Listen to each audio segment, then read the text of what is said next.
Halo semuanya, selamat datang kembali. Pernah kepikiran nggak sih, apa coba hubungannya dompet kita sehari-hari sama riuhnya arus mudik nasional? Jawabannya tuh simple, tapi dampaknya luar biasa. Sebuah rencana. Nah, hari ini kita bakal bedah tuntas gimana sebuah rencana yang matang itu jadi kunci sukses, baik buat keuangan kita di masa depan, maupun buat kelancaran perjalanan jutaan orang. Coba jujur, familiar nggak sama pertanyaan ini? Kita udah kerja banting tulang, gaji masuk. Tapi kok rasanya di akhir bulan duitnya kayak numpang lewat aja ya? Kalau iya, tenang, Anda nggak sendirian. Perasaan inilah yang sebetulnya jadi alarm, pertanda ada sesuatu yang perlu kita benahi dari cara kita ngatur duit. Nah, ini dia nih, pola pikir pertama yang paling fundamental. Seperti yang dikatakan oleh investor legendaris Indonesia. Tujuannya adalah menjadi kaya, bukan terlihat kaya. Ini bukan sekedar kata-kata mutiara loh, ini fondasi. Ini yang membedakan orang yang cuma jago ngehabisin duit sama orang yang fokus ngebangun aset. Yuk kita lihat bedanya di dunia nyata. Oke, kita langsung masuk ke langkah-langkah praktisnya. Mari kita telusuri jalan menuju kebebasan finansial, yang dimulai dari mengubah cara kita memandang apa itu kekayaan. Di bayangan banyak orang, kaya itu ya identik dengan mobil mewah, jam tangan mahal, barang-barang branded, tapi kenyataannya seringkali justru kebalikannya. Ingat kasus Mike Tyson? Duit triliunan rupiah ludes gitu aja karena gaya hidup. Nah, realitanya banyak jutawan sejati malah hidupnya sederhana banget. Mereka nggak sibuk belanja biar kelihatan kaya, tapi sibuk berinvestasi biar beneran jadi lebih kaya. Biar lebih kebayang lagi seberapa besar dampaknya, kita pakai cerita simpel aja. Bayangin ada 3 temen, Bob, Anthony, dan Jennifer. Tiga-tiganya ini disiplin banget, nabung dengan jumlah yang sama persis 1 juta per bulan selama 30 tahun. Yang beda cuma satu, tempat mereka menaruh uang itu. Dan perbedaan kecil ini ternyata mengubah hidup mereka selamanya. Dan coba lihat hasilnya setelah 30 tahun. Bener-bener gila kan? Bob dapat 419 juta. Anthony lumayan lah dapat 694 juta. Tapi Jennifer, dia berhasil ngumpulin 3,5 miliar rupiah.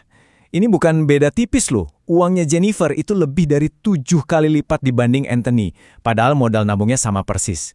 Jadi, apa dong rahasianya si Jennifer? Inilah dia sihirnya, bunga majemuk atau compound interest. Gampangnya gini, bayangin uang kamu itu kayak bola salju yang lagi ngeglinding turun dari bukit. Awalnya kecil, tapi makin lama ngeglinding, salju yang nempel makin banyak, bola saljunya jadi makin gede, dan muternya makin cepat. Nah, itulah yang terjadi sama uangmu.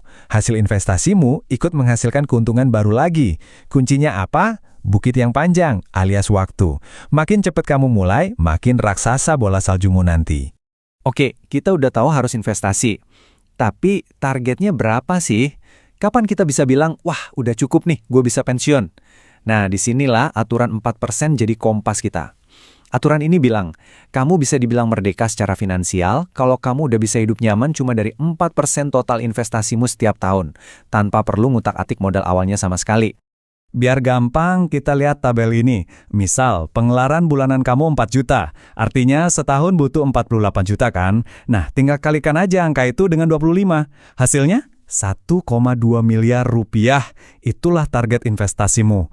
Coba deh, iseng-iseng hitung sendiri. Berapa biaya hidupmu setahun? Terus kali 25. Nah, itulah angka merdeka finansial versi kamu. Jadi, inilah 3 fondasi utama rencana keuanganmu. Pertama, benerin pola pikir. Fokus jadi kaya, bukan kelihatan kaya. Kedua, pakai mesin pengganda uang paling canggih di dunia, bunga majemuk. Dan ketiga, biar nggak ngawang-ngawang, pasang target yang jelas pakai aturan 4%. 3 langkah ini mengubah angan-angan jadi sebuah rencana konkret.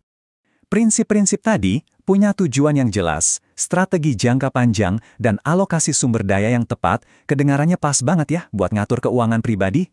Tapi gimana ceritanya kalau skalanya kita gedein? Gedein banget. Bukan lagi ngurusin 1 orang, tapi puluhan juta orang. Yuk kita lihat gimana sebuah negara menerapkan prinsip perencanaan yang sama persis untuk menghadapi tantangan logistik terbesarnya setiap tahun. Sekarang kita pindah ke tantangan tahunan terbesar di Indonesia, mengelola arus mudik lebaran. Ini bukan sekedar ngatur macet loh, ini adalah sebuah operasi logistik raksasa yang menyangkut nyawa jutaan orang dan ribuan kilometer jalan raya. Ya persis kayak kita merencanakan pensiun, kita nggak bisa dong berharap semuanya bakal baik-baik aja secara ajaib. Mengelola pergerakan puluhan juta orang dalam waktu singkat butuh strategi yang jelas dan proaktif. Dan pemerintah pun sudah menyusun rencana detail untuk memastikan mudik berjalan dengan aman dan lancar. Nah, ini dia beberapa pilar dari rencana besar itu. Kebijakan WFA buat ASN, itu bukan cuma buat nambah libur, tapi strategi jitu buat memecah puncak arus mudik biar gak numpuk di satu hari. Pengecekan kendaraan itu mitigasi risiko buat mencegah kecelakaan.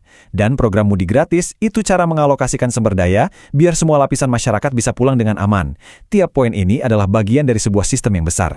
Dan ini bukan cuma wacana loh, lihat angka ini. Pemerintah menyediakan 50.000 tiket gratis untuk angkutan laut. Angka ini bukan sekadar statistik, ini artinya ada puluhan ribu keluarga yang bisa pulang kampung dengan aman tanpa pusing mikirin biaya, sekaligus mengurangi kepadatan di jalur darat. Ini contoh nyata gimana rencana besar dipecah jadi aksi yang berdampak langsung. Oke, kita udah lihat dua dunia yang beda banget. Ngatur duit pribadi sama ngatur mudik nasional. Jadi, apa dong pelajaran utama yang bisa kita tarik dari semua ini? Nah, disinilah semuanya jadi nyambung.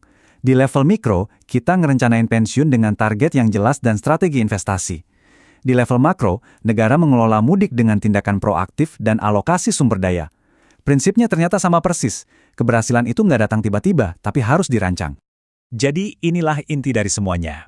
Mau itu membangun kekayaan pribadi sampai puluhan tahun ke depan, atau memastikan jutaan orang bisa mudik dengan lancar tahun ini, kesuksesan itu bukanlah sebuah kebetulan atau keberuntungan. Kesuksesan adalah hasil dari sebuah rencana yang dipikirkan matang-matang dan dieksekusi dengan konsisten.